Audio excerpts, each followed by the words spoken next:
Don Juan Antonio Díaz Díaz es coronel del Tercio de la Legión y además es presidente de la Fundación Tercio de Extranjeros, conferenciante, con conferencias que tienen muchísimo éxito.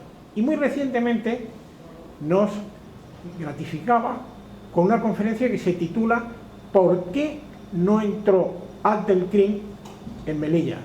Mi coronel, ¿por qué no entró Abdelkrim en Melilla?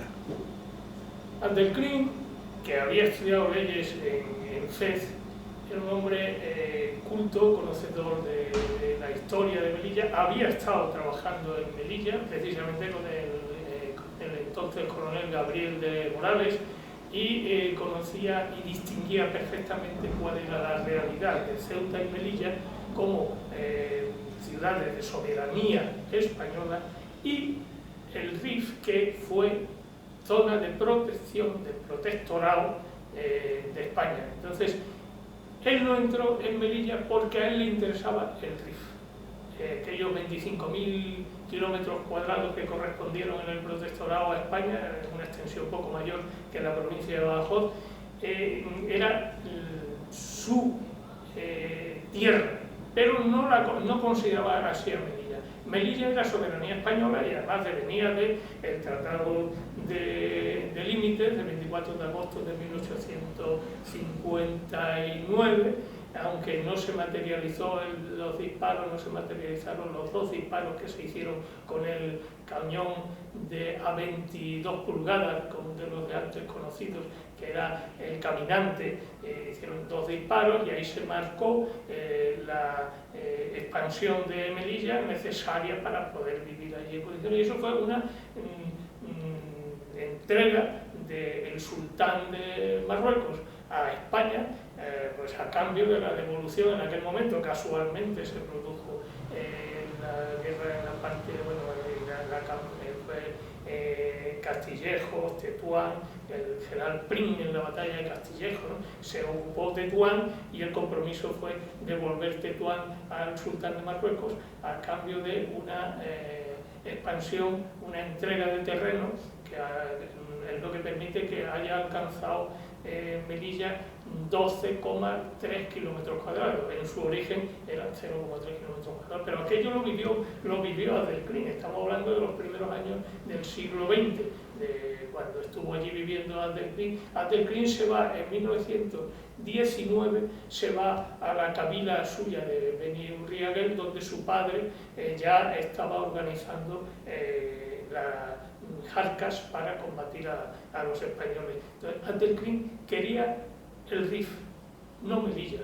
Para él, Melilla era territorio español, así lo reconocía, y además temía que hubiera una respuesta internacional, porque eso es un tratado internacional entre Marruecos y España, que además debe respetar el actual Marruecos como heredero de aquel tratado de límites que se firmó y se materializó, como digo, en el 62, tardó, pero bueno, esa es otra historia. Ciñéndonos a la pregunta, Abdelkrim no entró en Melilla porque eso entendía que era soberanía española y así tenía que respetarlo. Y a él le interesaba el Rif.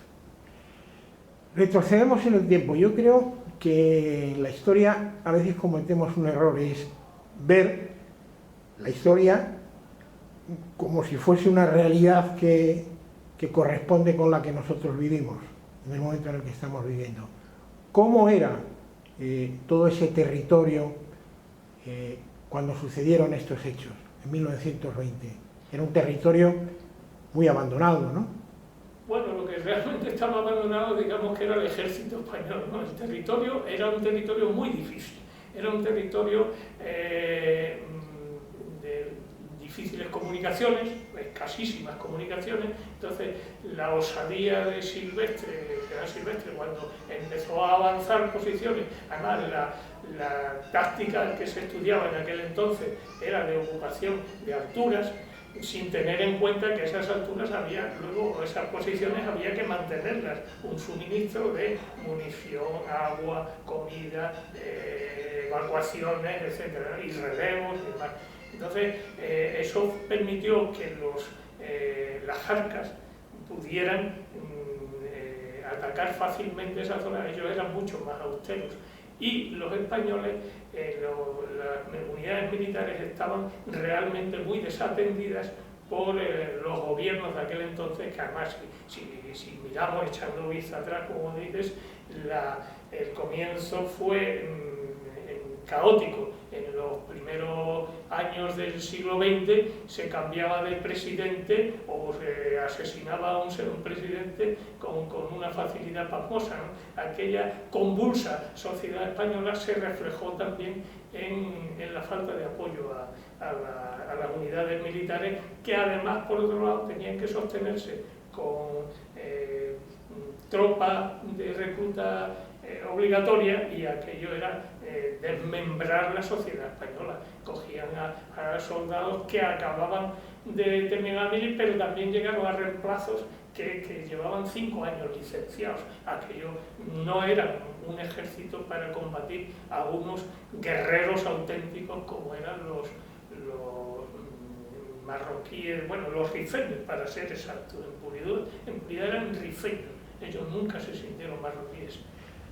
De esa guerra, con sus errores, como hay otros errores en otros países, es decir, tenemos desde Custer a Gordon en Jartún, a los ingleses contra los zulúes, etcétera, etcétera. No es España el único país que tiene un problema de esa naturaleza. Pero nos trasciende de ese desastre anual y de las guerras que ahí ocurrieron dos hechos. Por un lado, actos de heroísmo enorme, Cabo Suceso Terreros, etcétera, etcétera, un largo, etcétera, el comandante Benítez, pero por el otro lado nos encontramos con una crueldad realmente cruel.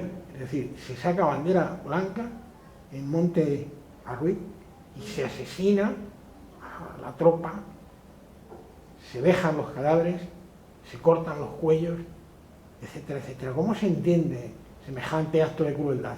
Sí, las jarcas de aquella zona se nutrían a base de la gente más joven. Desde los 15 años prácticamente ya un rifeño tenía que llevar un arma, era para él el sello de ser hombre. Entonces, terminaba, además, una curiosidad: si nos fijamos, casi todas las campañas y los combates más importantes se desarrollaron en verano. ¿Y por qué en verano? Porque era después de la cosecha. ¿Por qué? Porque el mismo que estaba cosechando el trigo o la cebada, cuando terminaba en agosto, cogían, se organizaban las jarcas y entre ellos se disputaban también por las propiedades. Por ejemplo,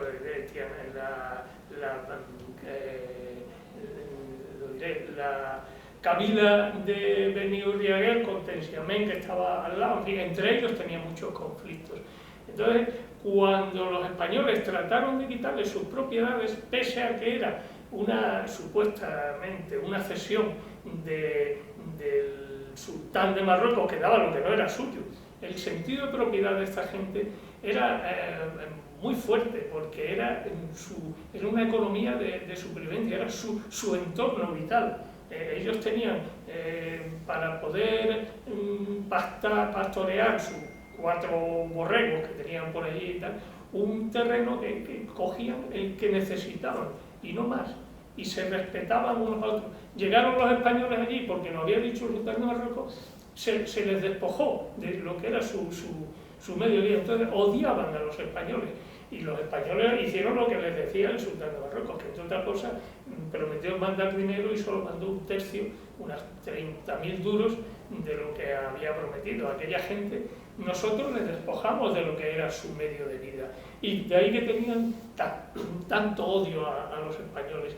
Y luego su comportamiento, sobre todo en Monte Arruy y tal, porque ellos, por creencia religiosa, entienden que los cuerpos insepultos no van a alcanzar, no van a conocer el paraíso. Entonces, el mayor daño que pueden ocasionar a un enemigo es dejarle que se pudra al sol, como hicieron con los españoles. españoles. Era un modo de acentuar el daño, y además las mujeres se ensañaron con aquellos, una vez que se habían ya rendido, sin munición, sin agua, sin comida. El general Navarro optó por rendirse y pactar la rendición en Monte Arruy, y fueron pues eso, entregar 2000 cadáveres más a los rifeños del entorno.